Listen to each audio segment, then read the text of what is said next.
Sri Mulyani sebelumnya telah menambahkan dana puluhan triliun untuk anggaran corona.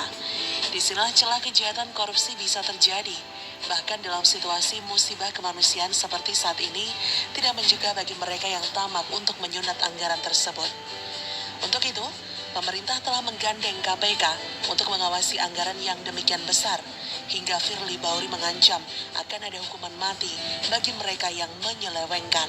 Sebelumnya seperti dilansir kumparan.com, pemerintah kini memfokuskan APBN 2020 untuk penanganan COVID-19. Bahkan sejumlah belanja pemerintah dialihkan atau direalokasi untuk percepatan penanganan virus corona yang telah mewabah secara global tersebut.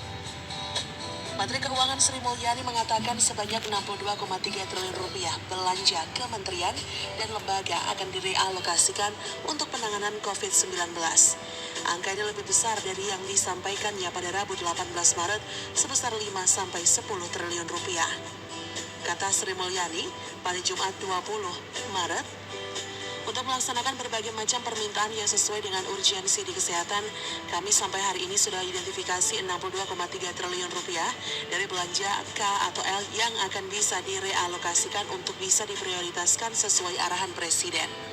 Dia melanjutkan, dana tersebut diperoleh dari hasil penghematan sejumlah belanja di kementerian atau lembaga, termasuk belanja barang seperti perjalanan dinas yang dipangkas hingga 50%, honor hingga output cadangan.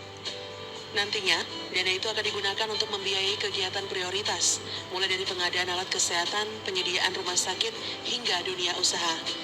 Dana realokasi 62,3 triliun rupiah hanya berasal dari pos belanja pemerintah pusat, belum termasuk dari penghematan di pos transfer ke daerah dan dana desa atau TKDD maupun dalam APBD 2020. Namun, menurut Sri Mulyani, penghematan dari TKDD bisa mencapai 56-59 triliun rupiah. Angka ini juga lebih besar dari perkiraan awal Sri Mulyani sebesar 17,17 triliun rupiah. Menyikapi situasi yang terjadi, Ketua KPK Komjen Firly Bahuri mengatakan, sebagaimana tugas pokok, pihaknya akan melakukan monitoring atas pelaksanaan program pemerintah, baik pusat maupun daerah. Tujuannya agar dana yang disalurkan tepat sasaran, tepat guna, efektif, dan bebas dari penyelewengan. Kata Firly pada Rabu 18 Maret, jangan sampai anggaran mencari korupsi oknum yang tidak punya empati. Kami berharap itu tidak terjadi. Masa sih kondisi rakyat lagi susah terus ada oknum yang korupsi? Firly juga mengingatkan adanya ancaman hukuman mati bagi siapa saja yang menyelewengkan dana bantuan bencana.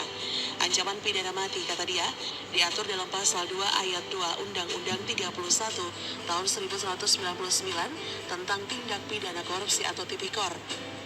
Kata Firly, masalah wabah virus corona adalah bencana non-alam dan pemerintah telah mengambil langkah-langkah penanganan termasuk mengalokasikan anggaran.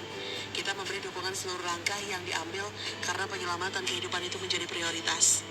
Ayat 1, setiap orang yang secara melawan hukum melakukan perbuatan memperkaya diri sendiri atau orang lain yang suatu korporasi yang dapat merugikan keuangan negara atau perekonomian negara dipidana dengan pidana penjara seumur hidup atau pidana penjara paling singkat 4 tahun dan paling lama 20 tahun dan denda paling sedikit 200 juta rupiah dan paling banyak 1 miliar rupiah. Ayat 2, dalam hal tindak pidana korupsi sebagaimana dimaksud dalam ayat 1, dilakukan dalam keadaan tertentu pidana mati dapat dijatuhkan. Dalam penjelasan ayat 2 diterangkan keadaan tertentu, maksudnya adalah pemberatan bagi pelaku tindak pidana korupsi jika dilakukan pada waktu negara dalam keadaan bahaya sesuai undang-undang yang berlaku. Semoga ketegasan pemerintah dalam memberantas korupsi anggaran untuk corona tidak dipolitisasi oleh HAM dan kroninya. Jangan sampai ada yang membela koruptor agar tetap hidup, tapi melalaikan hak warga negara lain yang bisa mati gara-gara jatahnya dikorupsi.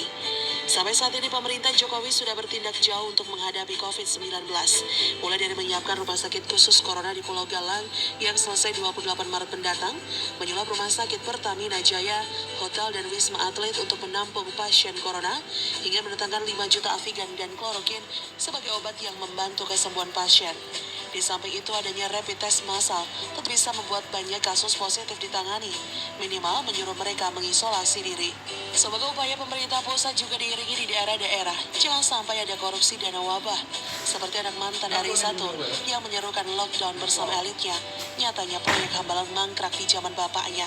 Apalagi di DKI, yang kini kasusnya bertambah drastis. KPK harus terus mengawasi. Jangan sampai dana yang ada jadi proyek bongkar pasang anfaedah seperti bambu getah-getih, batu bronjong, atau waring kali hitam. Tidak peduli siapapun dan apapun jabatannya, kalau berani korupsi di tengah wabah, hukuman yang pantas hanyalah tembak mati. Begitulah kura-kura. Bagaimana menurut Anda? Silahkan tulis komen Anda di kolom komentar, like, subscribe, dan share di sosial media kalian. Artikel ini bisa Anda lihat secara lebih lengkap di laman steward.com. Terima kasih sudah menyaksikan Jurnal Radio.